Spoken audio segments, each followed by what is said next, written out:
konflik internal. Ya. Tadi pagi sebetulnya kami sudah melakukan rapat umum ya, atau apalah istilahnya, audiensi antara pegawai dengan pimpinan jam berapa tadi? 9 ya, setengah 9, jam 9 sampai jam ya 11 ya. Ada sekitar 300 lebih pegawai yang sebagian besar dari Kedeputian Penindakan. Kami sampaikan ya, ada berlima pimpinan lengkap di sini ya. Kami sampaikan permintaan maaf kepada pegawai jika dalam penanganan perkara Basarnas ini kemudian menimbulkan kegaduhan di internal KPK. Kami sampaikan sekali lagi bahwa tidak ada pegawai KPK yang salah dalam melaksanakan tugas dan kewajibannya. Mereka sudah bekerja sesuai dengan kapasitas dan tanggung jawabnya. Kalau ada kelalaian, kalau ada kesalahan, kalau ada kekhilafan, itu tanggung jawab pimpinan. Dan itu pun sudah saya sampaikan lewat rilis yang teman-teman sudah ketahui bersama dan dimuat di media.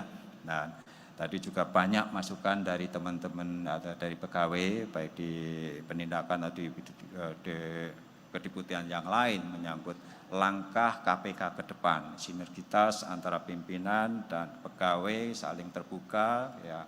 Jadi tadi kita sudah mendengarkan dari staf yang kami anggap anak-anak dan pimpinan yang dianggap sebagai orang tua, dan kami juga pastikan ke teman-teman pegawai bahwa pimpinan akan semakin kompak ya, dan kami tidak akan mundur sampai ya akhir jabatan kami sesuai dengan undang-undang.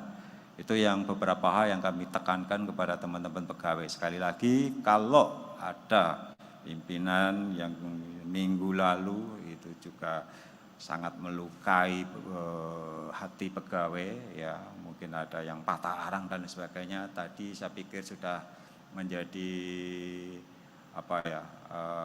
waktu untuk rekonsiliasi tadi pagi jam 9 sampai dan jam 11. Pertemuan berlangsung dengan hangat dan semua terbuka untuk menyampaikan pendapatnya.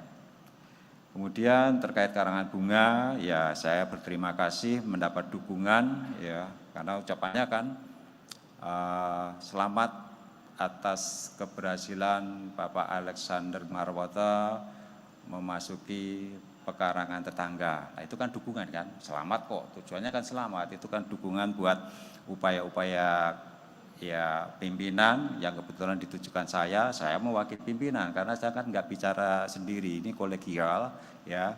Saya sampaikan terima kasih atas dukungannya dan mudah-mudahan nanti ke depan juga KPK bisa bekerja dengan baik ya. Jadi saya anggap itu bukan suatu teror dan saya tidak menuduh siapa yang mengirimkan kan gitu kan. Ya bisa saja kan masyarakat yang memang mendukung KPK kan begitu kan. Saya tidak menuduh siapa-siapa, itu pendapat pribadi saya seperti itu. Jadi apakah terpengaruh saya? Ya sejauh ini sih enggak terpengaruh dengan itu ya. Sekali lagi saya masih berpikir positif bahwa apa yang dilakukan dan dikerjakan KPK itu ada sesuatu yang baik buat negara ini dan juga buat masyarakat ya. Kita ingin negara kita itu juga bebas dari korupsi kan begitu. Jadi karangan bunga itu ada 4 gitu kan, yang dikirim ke saya itu ada 4 karangan bunga. Saya pikir waduh, terima kasih banget lah gitu. Oke. Jadi terkait dengan pengunduran diri dari Pak Asep ya, yang bersangkutan memang minggu lalu dan teman-teman sudah mendengar juga beritanya kan, sebetulnya itu disampaikan di dalam grup pejabat struktural di KPK, tetapi ada pihak yang kemudian melempar keluar.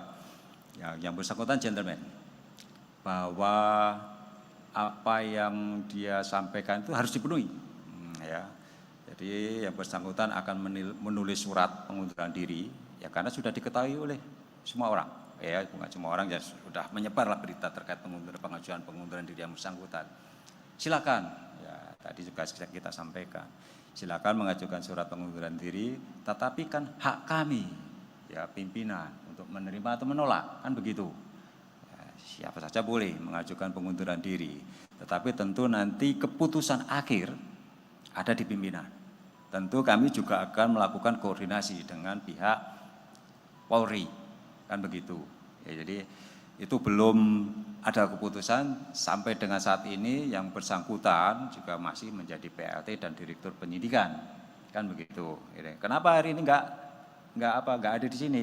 Yang bersangkutan tadi kebetulan pamit, ada giat di luar, kan gitu. Kan saya pikir juga biasanya kalau perkembangan sekedar penanganan kan bukan saya yang hadir, ya, tapi kan malah Deputi. Tapi oke lah, saya mewakili Deputi PLT Deputi Penindakan, kan seperti itu. Jadi nggak usah dipersoalkan, belum ada keputusan dari pimpinan untuk mengabulkan atau menolak PLT Deputi Penindakan atau Direktur Penyidikan untuk mengundurkan diri. Jadi secara formal ya yang bersangkutan masih PLT Deputi Penyidikan dan Direktur PLT Deputi Penindakan dan Direktur Penyidikan sampai dengan sore ini, ya. Kemudian apa lagi? Uang untuk menambah biaya penanganan bencana, apa boleh? Ya, setiap lembaga instansi pemerintah itu kan setiap tahun punya anggaran, ya, anggaran kegiatan sepanjang tahun yang bersangkutan, tahun anggaran. Tentu di dalam proses penganggaran tersebut kan sudah jelas, ya, untuk belanja pegawai, belanja barang, belanja modal, dan itu nggak bisa digeser-geser. Ya, dan kalau ada kekurangan biaya untuk operasional, ya berarti kan perencanaannya yang nggak benar, kan begitu. Kalau ada kondisi darurat gimana Pak Alek? Karena bencana kan nggak bisa direncanakan. Ya, suatu kecelakaan kan nggak bisa direncanakan. Sebetulnya Kementerian Keuangan itu sudah membuka, jadi semacam ada dana cadangan di Kementerian Keuangan itu yang bisa digunakan setiap saat kalau ada kondisi-kondisi yang sifatnya darurat. Jadi kementerian, lembaga yang lain itu bisa mengajukan ke Menteri Keuangan, jadi tidak bisa untuk pendanaan suatu lembaga instansi pemerintah itu dengan meminta pihak swasta. Ya, kalau pihak swasta selaku pengusaha kan sudah membayar mereka dengan pajak, kan begitu. Jangan juga dimintai yang lain untuk kegiatan-kegiatan yang sifatnya operasional untuk mendanai atau biayai lembaga atau institusi. Jadi sekali lagi itu tidak dibenarkan, ya, meminta uang untuk menambah biaya penanganan bencana apapun alasannya, kan seperti itu.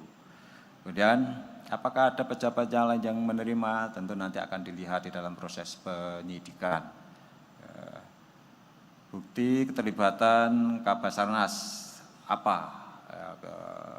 Ya, kemarin dalam expo sebetulnya sudah dipaparkan. Bukti-buktinya apa? Ada transaksi-transaksi, ada catatan-catatan dari Korsmin ABC, yaitu sehingga bisa ada ketahuan ternyata itu sudah dilakukan sejak tahun 2021 sampai 2023 yang totalnya uang yang diterima itu 88 miliar. Ada catatannya semua. Dan juga keterangan dari saksi, ya, saksi yang kita periksa termasuk pihak yang tertangkap tangan. Itu tentu dari keterangan-keterangan saksi, kemudian bukti percakapan elektronis itu, dan juga bukti-bukti catatan-catatan itulah kami meyakini bahwa bukti yang cukup untuk menetapkan tersangka itu sudah ada.